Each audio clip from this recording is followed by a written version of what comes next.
नमस्कार, बहुत स्वागत है आप सभी का हमारी इस खास पेशकश में। मैं हूं अंजलि सिंह। 22 जनवरी की ये जो तारीख है वो आपके लिए, हमारे लिए, पूरे देश के लिए क्यों आखिरकार शुभ है, ये हमें आपको बताने की जरूरत नहीं है, क्योंकि इस दिन भगवान रामलला की प्राण प्रतिष्ठा होने जा रही है। उस पल का साक्षी हर कोई बनना चाहता है। अयोध्या सज कर तैयार है। अयोध्या में विशेष तरीके के कार्यक्रम आयोजित होने वाले हैं, जो कि 22 जनवरी को देखिए रामलला की प्राण प्रतिष्ठा होगी, लेकिन उससे पहले ही, कई दिनों पहले से ही तमाम सांस्कृतिक कार्यक्रम वहां पर होने जा रहे हैं। तमाम लोगों को निमंत्रण भेज दिया गया है और इस पल का साक्षी बनने को हर कोई बेचैन है, हर कोई तैयार है। हमारे साथ बातचीत करने के लिए ज्योतिष आचार्य राज मिश्रा जी मौजूद हैं। राज मिश्रा जी, बहुत स्वागत है आपका। धन्यवाद अंजलि जी। देखिए, 22 जनवरी को प्राण प्रतिष्ठा होने जा रही है, तो प्राण प्रतिष्ठा आखिरकार है क्या, ये हम जानेंगे पंडित जी से। और साथ ही चूंकि बहुत कम समय का शुभ मुहूर्त इसमें देखा जा रहा है, बहुत कम समय में प्राण प्रतिष्ठा की जाएगी। और साथ ही अगर हम बात करें तो इसको लेकर तमाम तैयारियां तो हैं ही, लेकिन आखिरकार इसका विधान क्या है ये हम जानेंगे। बताइए पंडित जी। अंजलि जी, सबसे पहले आज हम जो चर्चा करने जा रहे हैं, मर्यादा पुरुषोत्तम भगवान राम के बारे में चर्चा करने जा रहे हैं। पूरे ब्रह्मांड के जो एकमात्र स्वामी हैं, आज हम उनके बारे में चर्चा करने जा रहे हैं। मैं सबसे पहले चाहूंगा, खैर हम सभी सब लोग सौभाग्यशाली हैं, और मैं हमेशा अपने कार्यक्रम में एक बात कहता हूं कि हम लोग किसी देवता से कम नहीं हैं। करीब 550 वर्ष से ऊपर हमारी पीढ़ियां ये देखना चाहती, 550 वर्ष से ऊपर व्यतीत हो गए, हमारी कितनी पीढ़ियां आई और चली गई जो चाहती थीं कि मर्यादा पुरुषोत्तम हमारे इष्ट भगवान राम अपने वास्तविक स्थान पर विराजमान हों। और हम सभी को यह सौभाग्य प्राप्त हुआ है। जिस दृश्य को हम नहीं, जिस दृश्य को देवता भी देखना चाहते हैं, वो संयोग, वो दृश्य हम सभी को देखने का सौभाग्य प्राप्त हुआ है। मैं धन्यवाद करता हूं न्यूज नेशन की पूरी टीम को, जो इस सुंदर चर्चा को आप तक पहुंचा रहे हैं। आइए हम सभी लोग अपने हाथ जोड़ करके, हम हो सकता है कि शारीरिक रूप से अयोध्या में अभी नहीं उपस्थित हो पा रहे हैं, लेकिन मानसिक रूप से हो सकते हैं, तो अपने नेत्रों को एक बार बंद करके भगवान राम का स्मरण करते हुए, सारजू जी को अपने हृदय में बिठाते हुए, और ये मन से कि हम अयोध्या में उपस्थित हैं, भगवान राम की उस सुंदर प्राण प्रतिष्ठा में हम हिस्सा ले रहे हैं, इस प्रकार का भाव मन में लेकर के आते हुए एक बार भगवान राम का ध्यान करें। फिर आज इस सुंदर प्राण प्रतिष्ठा की चर्चा को हम करेंगे। ओम नीलाम्भुजश्यामलकोमलांगं सीताशमारोपितवामभागं पाणौ महासायकचारुचापं नमामि रामं रघुवंशनाथं। श्यावर रामचंद्र भगवान की जय, श्री अयोध्या धाम की जय। तो सबसे पहले अगर हम प्राण प्रतिष्ठा की बात करते हैं अंजलि जी, की प्राण प्रतिष्ठा है क्या? वैसे तो बड़ी सत्यता है कि हरि व्यापक सर्वत्र समाना और प्रेमते प्रगट हो ही मैं जाना। परमात्मा हर एक कण में स्वयं विराजमान है, इसमें कोई दो राय नहीं है। अगर भक्त प्रहलाद के लिए खंभे से नरसिंह भगवान का स्वरूप धारण करके आ सकते हैं, तो परमात्मा हर जगह विराजमान है, हर कण में विराजमान है। और अयोध्या तो वास्तविकता में बैकुंठ का हृदय है, अयोध्या परमात्मा स्वयं है। तो जो मूर्ति प्राण प्रतिष्ठा की बात की जाती है, एक मूर्ति, एक पत्थर लाया गया और उस पत्थर को भगवान की आकृति दे दी गई। अभी तक सिर्फ उस पत्थर को भगवान की आकृति दी गई है, अभी उस पत्थर को भगवान माना नहीं गया है, इस चीज को ध्यान रखिएगा। उस पत्थर को भगवान की आकृति दे दी जाती है।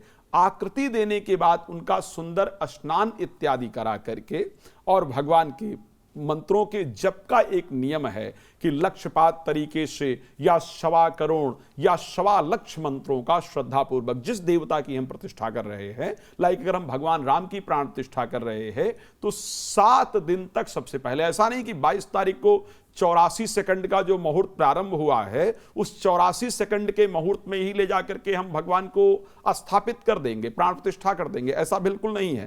खैर ध्यान रखिएगा, 22 तारीख को बड़ा सुंदर मुहूर्त है, सुजन्मा द्वादशी है उस दिन। सुजन्मा द्वादशी का मतलब होता है स्वयं का अवतरण लेना, स्वयं का प्राकट्य होना।